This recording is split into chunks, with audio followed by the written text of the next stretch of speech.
और एक बड़ी खबर इस बीच आपको बता दें, थावर चंद गहलोत को कर्नाटक का राज्यपाल बनाया गया है। थावर चंद गहलोत, इसके अलावा सत्यदेव नारायण आर्य को त्रिपुरा का राज्यपाल बनाया गया है।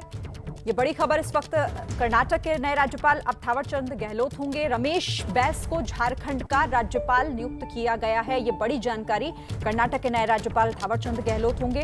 अब हालांकि इससे पहले देखिए, वो जो जिम्मेदारी उनके पास थी, केंद्र में सामाजिक न्याय व अधिकारिता मंत्रालय उनके पास था, लेकिन अब वो कर्नाटक के राज्यपाल होंगे।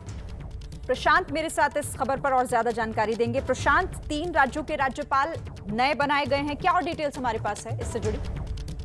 जी देखिए शिरीन, आपने जो प्रमुख नाम थे उनको आपने बताया दर्शकों को, लेकिन सबसे बड़ा नाम जो है वो थावर चंद गहलोत का, सामाजिक न्याय और अधिकारिता मंत्री, अब उनको राज्यपाल बनाया गया है।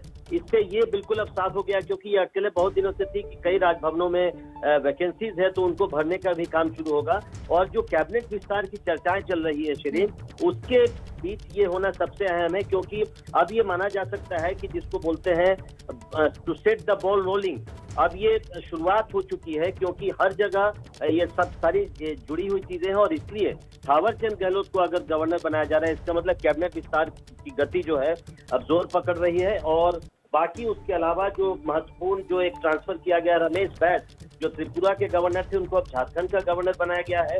और सत्यदेव नारायण जो अभी तक हरियाणा के गवर्नर थे, उनको त्रिपुरा भेजा गया है। तो इसी तरह से और भी कई नाम है, लेकिन सबसे अहम नाम आपने बिल्कुल ठीक कहा, थावर चंद गहलोत का है। और इस तरह की खबरें पहले आई थी कि उन्होंने खुद ही इस तरह की गुजारिश की थी प्रधानमंत्री से कि अब उनको कहीं और भेजा जाए। अब मंत्री परिषद से वो हटकर अब कहीं का गवर्नर बना के और वहां पर उनको भेजा गया है। तो अब एक तरीके से कैबिनेट विस्तार के बीच ये खबर आना सबसे अहम है, और थावर चंद गहलोत को गवर्नर बनाया जाना सबसे अहम। बिल्कुल। और जैसा प्रशांत, ऐसे कयास पहले भी थे कि या तो कई जिनके पास बहुत हैवी वेट मंत्रालय और कई मंत्रालय हैं, उनकी जिम्मेदारियों को कम किया जा सकता है, या फिर उनको लेकर नई जिम्मेदारियां तय की जा सकती हैं।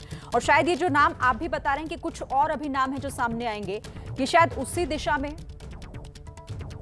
बिल्कुल बिल्कुल, अभी और नाम भी सामने आएंगे। और गवर्नर जो कई राजभवनों में वैकेंसीज अभी भी हैं, उम्मीद ये की जा रही है कि उनको भी भरने के लिए कई ऐसे लोग हैं जो जिनको आमतौर पर इस तरह से जो वरिष्ठ हो जाते हैं, उनको गवर्नर के तौर पर कहीं भेजकर उनको सेटल किया जाता है। तो अभी इस तरह की और भी कई नाम आ सकते हैं, लेकिन चूंकि थावर चंद गहलोत को अब मंत्री परिषद से हटाकर गवर्नर बना दिया गया है, तो अब हम ये कह सकते हैं कि जल्दी कैबिनेट विस्तार जिसकी चर्चाएं हो रही है, वो अब किसी भी समय उसका अनाउंसमेंट हो सकता है।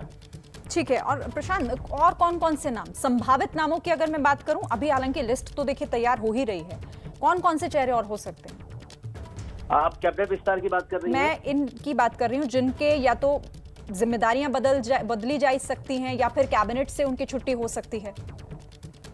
जी देखिए, कई नाम इस तरह के आए हैं कि वो कुछ मंत्रियों ने कहा है कि वो संगठन में जाना चाहते हैं।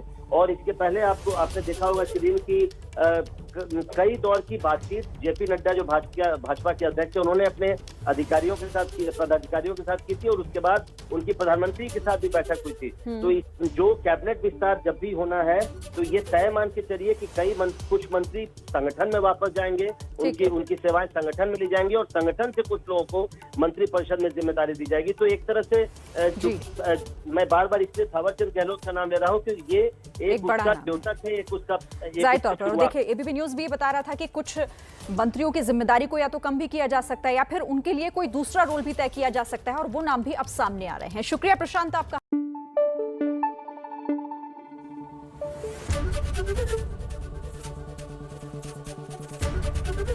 एबीपी न्यूज आपको रखे आगे।